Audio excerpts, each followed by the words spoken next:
Hi, I'm Steve Sable. 1974 was a year of transition in the NFL. Some of the changes included creating sudden death overtime and awarding franchises to Tampa Bay and Seattle. But the biggest impact that year was made by a crop of new players, arguably the best rookie class ever.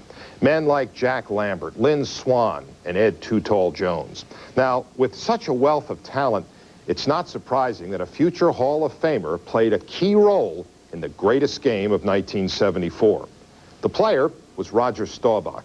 But ironically, it was because Captain Comeback couldn't that the NFL had one of its most improbable stories.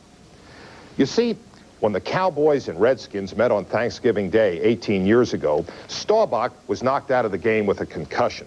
His replacement was a bench warmer named Clint Longley, who lived every Cowboys fantasy by riding, well, I don't want to give away the ending, but I'll tell you this, that what you're about to see is precisely as it first looked and sounded when we produced it for our Game of the Week show in 1974. No additional editing, no touch-ups, just football.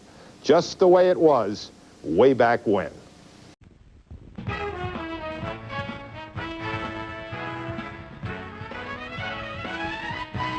Thanksgiving Day in Irving, Texas, where for the second time in 12 days, the Dallas Cowboys face the Washington Redskins with Cowboy playoff life on the line.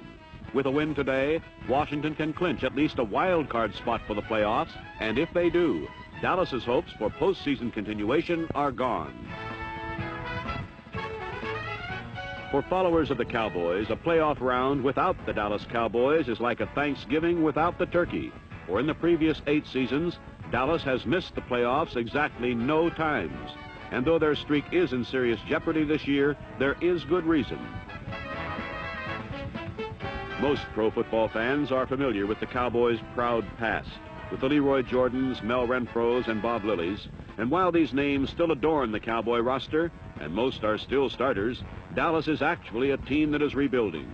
No less than 12 rookies also appear on the Cowboy lineup card, and in the twilight of the season, where weekly wars test a team's depth, Dallas has some of the youngest backup talent in the league.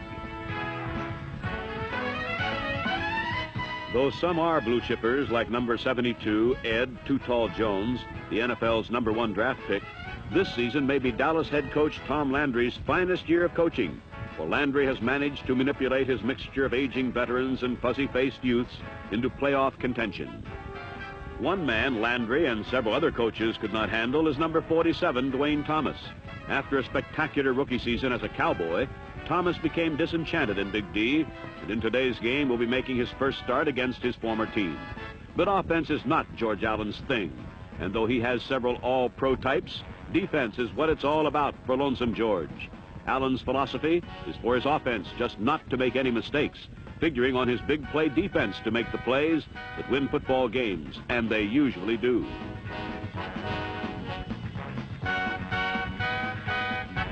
When the two teams met 12 days ago, Washington jumped to a 28-0 halftime lead. But by game's end, Dallas had clawed to within 7 points and had 4 cracks from the Washington 7-yard line. They could not punch it in. And indeed, that loss, more than any, is the one that put the Cowboys in such desperate straits. Today's game is do or die for Dallas. If they lose, they are out of it. And even if they win, it will take some long, odd circumstances to put them in the playoffs. But that's not about to draw less than a 120% effort from the desperate Dallas Cowboys as they face the Washington Redskins in the NFL Game of the Week.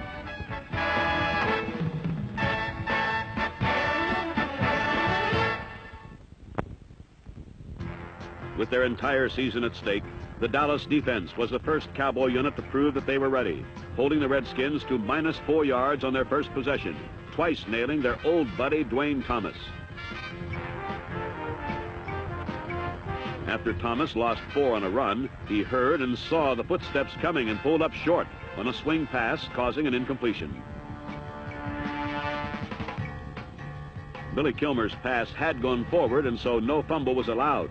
But the Redskins had been stopped cold by the Dallas defense, and the Cowboys' first offensive play gained 11 yards and a first down.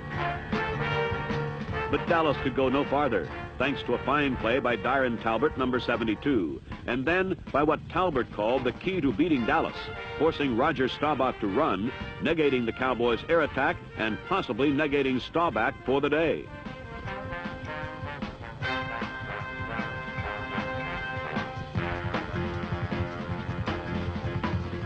Staubach's third down scramble came up short of a first down, and Dallas was forced to punt. Or were they?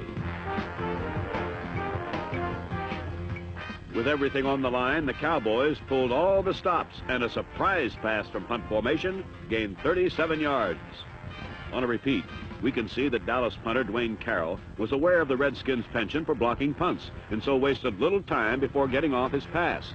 Benny Barnes, a defensive back most of the time, was a receiver this time, and Dallas completed the first big play of the Cowboys' biggest game of the year. It was an uncharacteristic mistake for George Allen's usually well-prepared special teams, which had either scored or set up a score in each of the Redskins' 4 previous games. But if Washington's special team was out of character, the Redskin defense was never more in character. Dallas would snap the ball 12 times from inside the 20-yard line, but could not get a touchdown.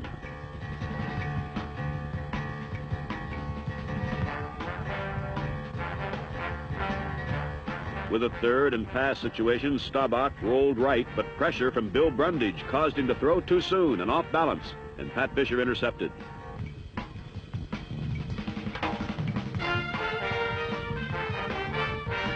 But on the play, the Redskins were called for interference, giving Dallas 4 more cracks. But just as the Cowboys had failed to score at game's end in their previous game with Washington, so they failed again. Given new life on the penalty, Dallas could not pierce the goal line stand defense of the Redskins.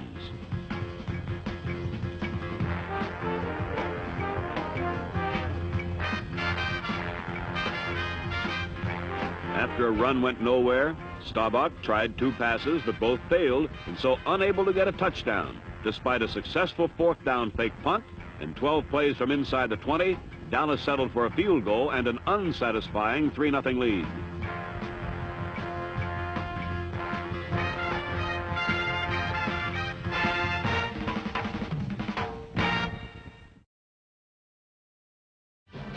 Buoyed by the inspired play of their defense, the Washington offense began to crackle on their second series of the game. Mixing pass and run beautifully, Kilmer moved the Redskins to the Dallas 28-yard line.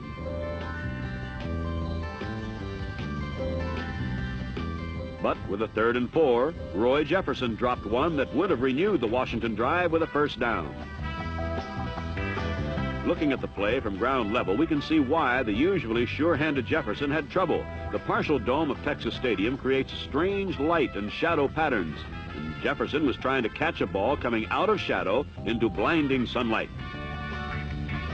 Washington, like Dallas, would have to settle for a field goal and a 3-3 tie at the end of the first quarter.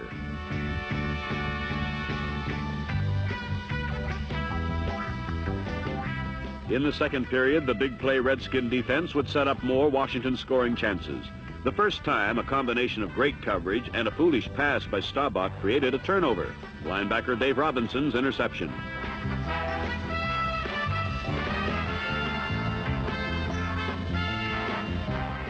Robinson carried to the Cowboys' 23, but the Dallas defense dug in and stopped 3 straight runs short of a first down. The big play being a 3rd and short from inside the 20.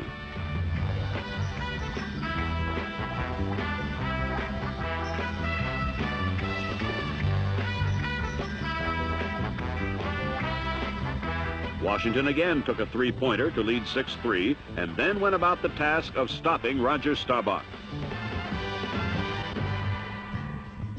For the remainder of the half, Staubach would complete just 1 pass, and that didn't count when 2 offensive players touched the ball consecutively.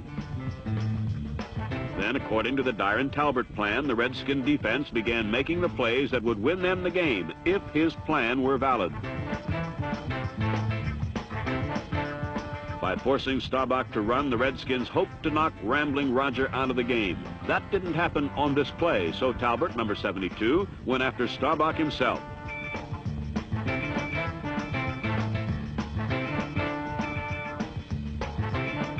On consecutive plays, Talbot sacked Staubach for losses totaling 15 yards, but he failed to deliver the knockout blow. Repeating this play, we can see how hungry Talbot was. On the play, he is blocked high and low and knocked on the flat of his back, yet still manages a sack when Staubach comes back to him. The Talbot plan was working insofar as Staubach suffered a woeful first half, but the Dodger was still in the game and a threat, so the Washington offense went out to improve on their lead. A fine play by Mark Washington stopped this pass, but Kilmer came right back on the next play with the same call and got 13 yards. Charlie Taylor ducked a big hit, and Kilmer again attacked the Cowboys' left side, where Moses Denson also evaded a Leroy Jordan forearm and picked up another first down. Finally, Kilmer went to the right side of the Dallas defense and nearly got 6. Charlie Taylor badly beat Benny Barnes, but caught the ball out of bounds. With time running out, the Redskins tried another field goal but missed, and so with just 17 seconds left in the half, Dallas was satisfied to run out the clock and just trail by 3 when it could have been much worse. And suddenly it got worse when Walt Garrison fumbled and Darren Talbot recovered on the Cowboy 32. Though Talbot had not accomplished his goal of knocking out Staubach, he had played a super half and was knocking out Dallas in another way with 2 sacks. Tough defense against the run, and this fumble recovery that set up Mark Mosley's 3rd field goal and a 9-3 Washington lead at the half.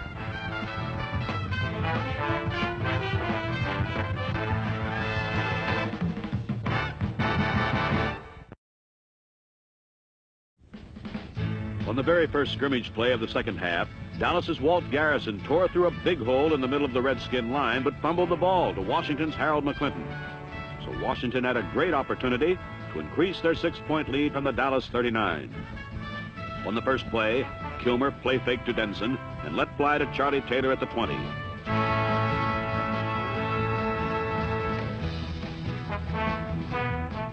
It appeared Washington would have a first down on the 1, but Charlie Taylor's reaction tells the tale. A man in motion penalty nullified the 38-yard gain and made it a 5-yard loss.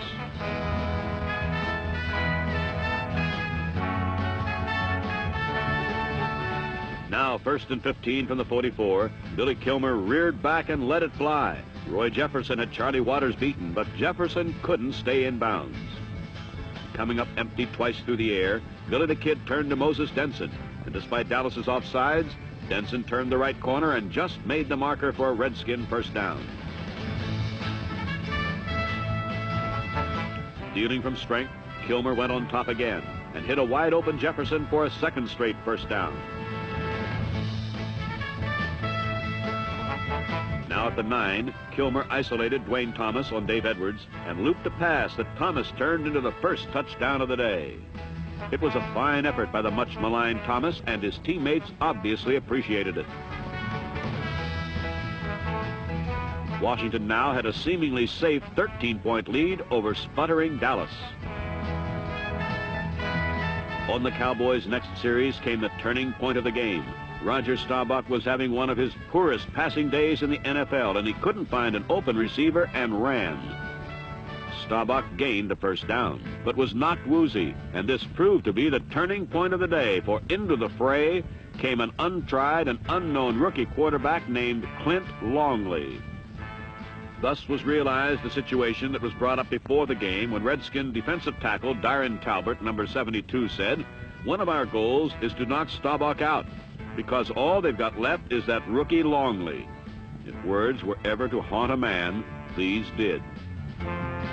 So with Dallas behind by 13 and facing certain elimination from the playoffs, the burden rested squarely on the shoulders of the rookie from Abilene Christian.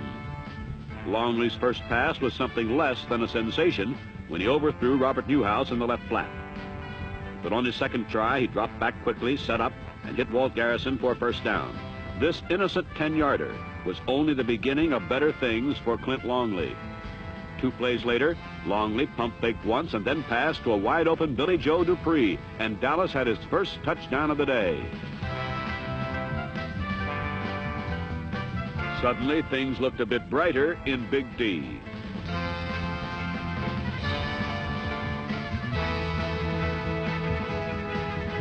Two minutes later, Longley was at it again, and his quick arm found Dupree once more, this time for 20 yards. The big tight end from Michigan State was having one of his best days in his 2-year pro career. The Dallas offense had come alive, sparked by a very unlikely catalyst. A down and out to Drew Pearson was good for 9 more yards. Then Longley, keeping the ball in the air, pitched a strike to Charlie Young, slanting over the middle for a 14-yard gain to the Redskin 15-yard line. George Allen's vaunted over-the-hill gang was being picked clean by a raw rookie. Longley now tried for Newhouse in the end zone, and though Pat Fisher saved the touchdown, linebacker Dave Robinson was called for interference, and the Cowboys had the ball on the Washington 1. With Calvin Hill out, Walt Garrison becomes the Cowboys' bread-and-butter man, and Garrison sliced through for the touchdown that tied the game.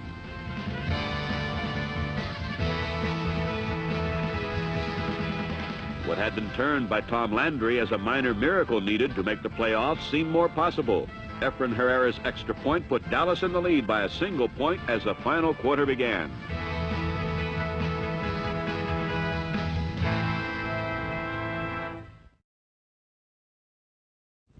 The momentum seems squarely with Dallas now, and coupled with the fact that these two teams have split their series every year since George Allen took over the Skins, it seemed things were finally going Dallas's way. But Billy Kilmer just got off a pass that somehow found its way into Roy Jefferson's arms 38 yards away. This served as a sudden reminder that Washington wasn't giving up the game. And sure enough, from the 19, former teammate Dwayne Thomas broke free for a Washington touchdown that put them back in command 23-17.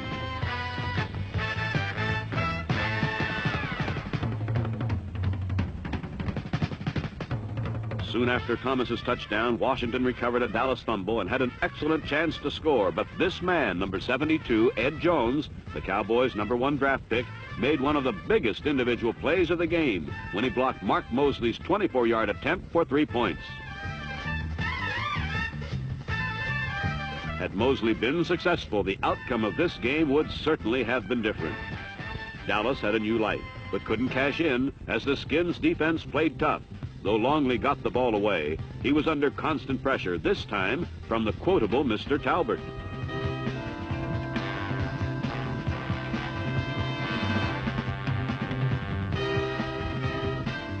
The most impressive player on the field for Washington today was probably Mike Bass, number 41, who was all over the field breaking up plays. Bass, now in his 7th season, has long been considered one of the NFL's premier cornerbacks, but this year has been his best so far. Bass figured in a significant play later in the 4th quarter when Longley had his team moving well and hit Drew Pearson for 20 yards. Pat Fisher helped him cough up the football, and the ubiquitous Mr. Bass was there at the right time to halt the Dallas drive.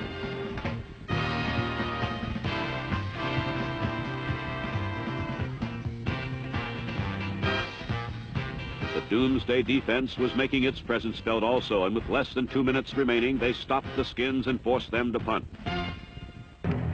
So with their 2 best offensive players on the bench, the Cowboys were 1 minute and 45 seconds away from missing the playoffs for the first time in 9 years. The game and Dallas's destiny was in the hands of Clint Longley.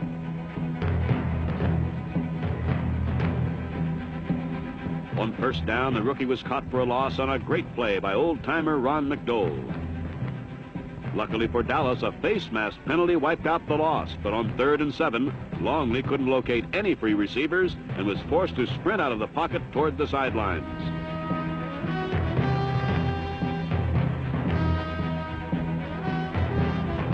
Net gain, merely 1 yard, and it was now 4th and 6. A field goal wouldn't help. It now came down to this one play. 4th down, 6 yards to go, obviously a passing situation. A rookie against the most experienced defense in all of football.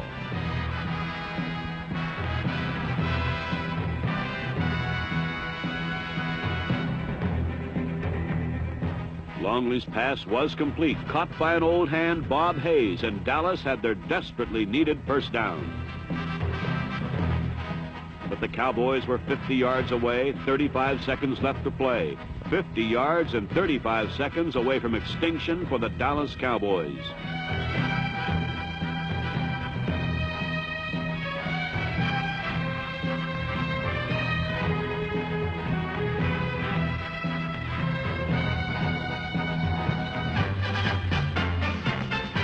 Dallas and their unheralded rookie had done the impossible, and an entire stadium of 63,243 went wild.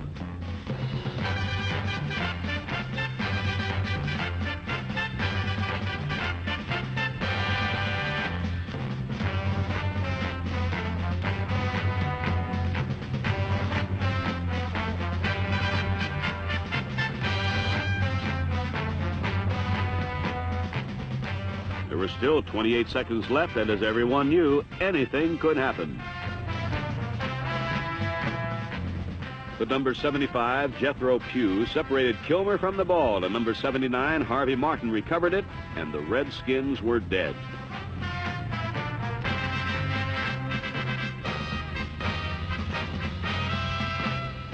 Though it had been the tried and true doomsday defense that had officially ended it, the game belonged to a youngster playing in his very first game. Clint Longley, with his incredible passing performance, had captured the fancy of a packed stadium and a national television audience, and had plunged his team right back in the thick of playoff possibilities. Certainly a long and bright future awaits the 22-year-old rookie quarterback, but no matter how long he plays the game of football and how well he plays it, it is unlikely he'll ever surpass the shining moment he knew in Dallas this Thanksgiving Day.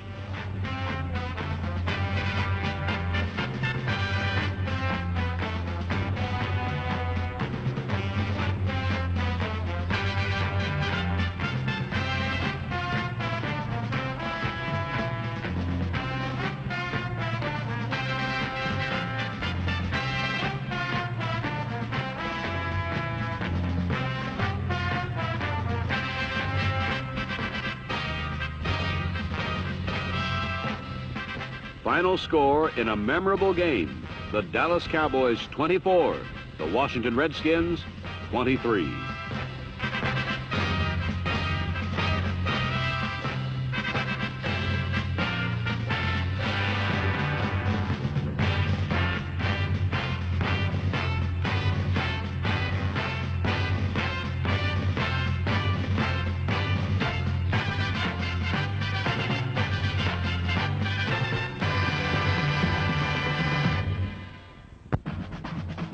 This week's National Car Rentals Player of the Game is rookie Clint Longley, whose sensational passing brought his team from behind to beat the Redskins.